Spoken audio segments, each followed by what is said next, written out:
Quality versus quantity. Now, this is a question you might have been asked a number of times, or perhaps just told a number of times.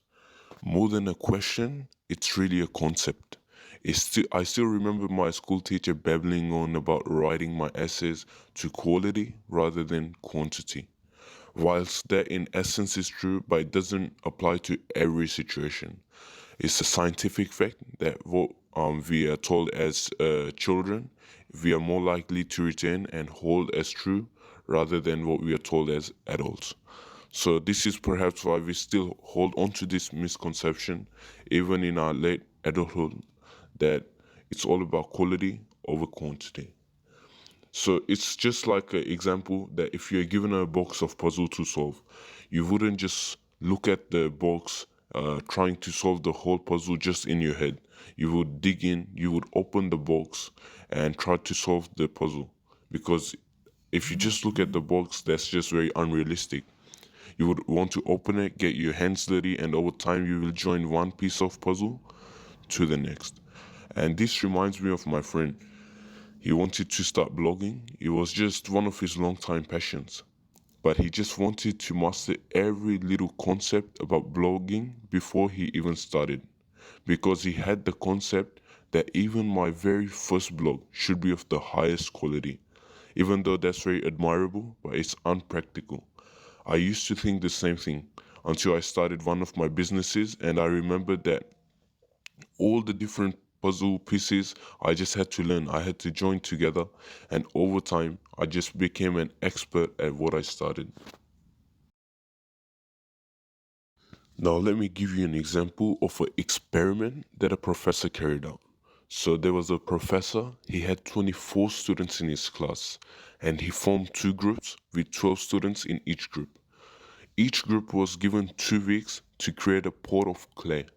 He told group 1 to focus merely on quality and make a pot of clay that was most round, smooth, and just crafted to perfection.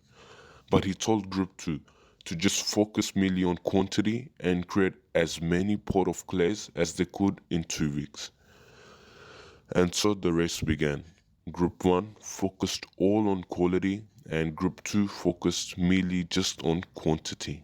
Now, by day 2, Group 2 had already made one pot of clay. By day 3, they made another one and went on creating until all they were good at was just creating, well, pot of clays.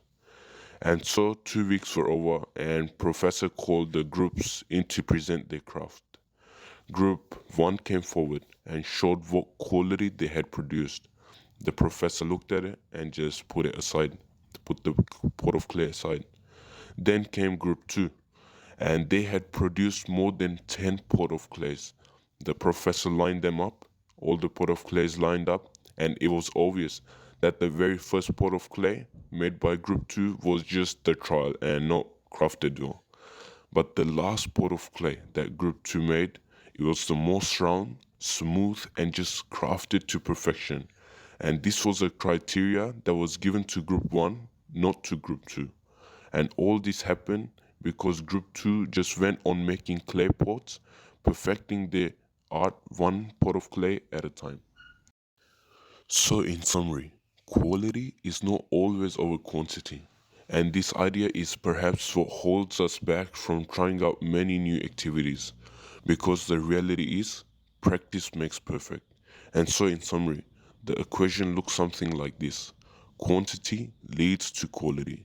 Once we understand this concept, it becomes a lot easier to go out and get our feet wet, and rather than just waiting on the sideline, join in and join one piece of puzzle to the next.